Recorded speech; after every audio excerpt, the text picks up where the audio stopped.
What's up, guys? Welcome back to another video. This is Alex, MTB Alex, and today I got my e-bike over here, but it's not necessarily gonna be an e-bike specific video because I actually have a repair.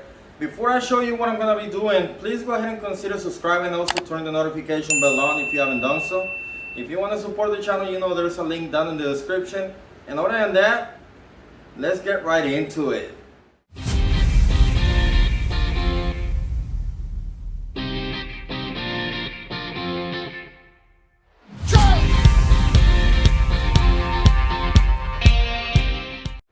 So, as you can see, I got my e-bike over here, and like I said, this is not gonna be an e-bike specific video. It's just regular maintenance on repair, so this is a DIY kind of thing. And the reason I have my e-bike over here is because, I don't know if you can see this, but this is supposed to be spinning freely. So let me show you what's going on.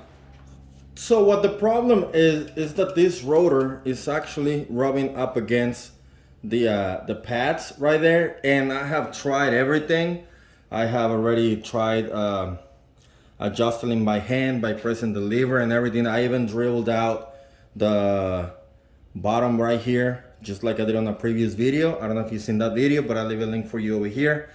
And none of that seemed to work. Now, for regular rotors, they sell this type of spacers, which I wanted to buy when I did that previous video, but everything was out of stock.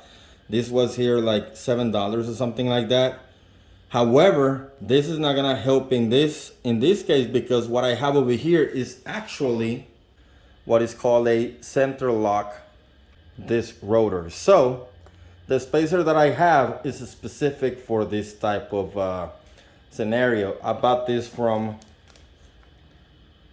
November Bicycle. It took like 2 weeks to get here, and it was less than $7 or something like that. I think it was like $12 with shipping and everything. And each one of them is 1/4 of a millimeter thick. So all I have to do is go ahead and remove the wheel and install the spacers one by one until there is no more rubbing. And these are the spacers. They're just kind of like really thin washers, and they actually break apart right here. And this is the ones that I'm gonna be putting in. I'm gonna start with maybe 2, and if that works, that'll be the end of it. So I have actually never deal with Centerlock wheels, but you gotta take this up with the bottom bracket tool. Luckily I do have one, and all you gotta do is loosen it up.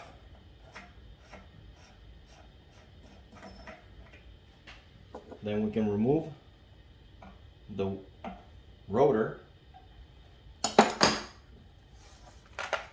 We can put in our spacers. I'm gonna put in 2, like I said, because they don't necessarily fit like so. So you gotta open them up so that they can go all the way to the bottom, because the grooves are actually bigger. The diameter of the grooves is greater than the diameter of these spacers. So you gotta put them like so, open them up. It's really clever actually. And then we'll put the spacer back on. I'm gonna put this on, try it, hopefully it works at the first try. And if it does, then good. If not, I'm gonna come back and do it again. This is 40 Newton meters, as you can see right there. Click right there. So what I'm gonna do is I'm gonna go ahead and put this back on. No need to go over that because we already know how to put wheels on. If you don't know, I have made videos about that. Let me go ahead and put it back on, check it in, and I'll come back with you. All right, so I'm in with 2 only. It's a whole lot better.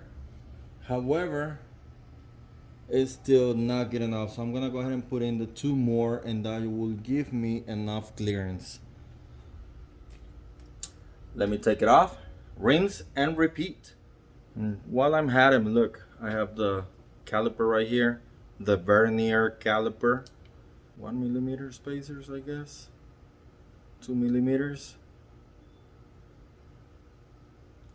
supposed to be 0.25, so a quarter of a millimeter, so a quarter times 8, because this thing goes, it doesn't have the hundredths place right here, only the tenths place, but accurate. So I think I'm gonna end up using all 4 of them, and that should give me a whole millimeter of clearance. So I got 2 of them together right here. Let me show you what I got. There you go, 0.5 on 2 of them. So yes, indeed, a quarter of a millimeter each. So all 4 together, they're gonna be 1 millimeter. How would I know that? I'm a math teacher, Mr. Gomez. Check it out right here. Well, I ended up using the 4 spacers. I think I could have used 1 more, but the set only came with 4. But that thing is spinning freely. I cannot complain. For less than 12 bucks, I was able to save this this repair. And yeah, you know, you just gotta know that there's different ways to do things. Just buy the correct tools at the correct part, and you should be good to go. So with like literally this was like $7 plus shipping. It was less than $12. It took about a week and a half to get here, and now my e-bike is good to go, and I couldn't be happier. So if you learned something today, make sure you give it a thumbs up. Now let me show you something. Again, if you do not have the Centerlock, you can buy this one from Amazon. I'll leave a link for you down in the description.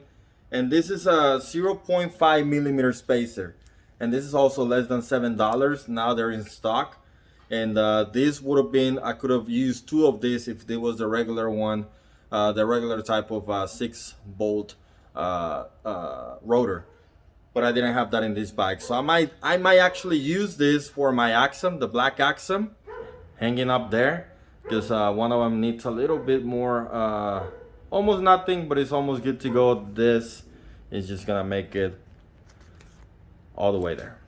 So again, if you like this video, give it a thumbs up. If you didn't, also give it a thumbs up. Also leave some comments down below. Subscribe please, if you haven't done so. There's a lot, like 90% of you, maybe more than that, that are watching this video are not subscribed. So if you actually subscribe, we can hit 2,000 pretty soon.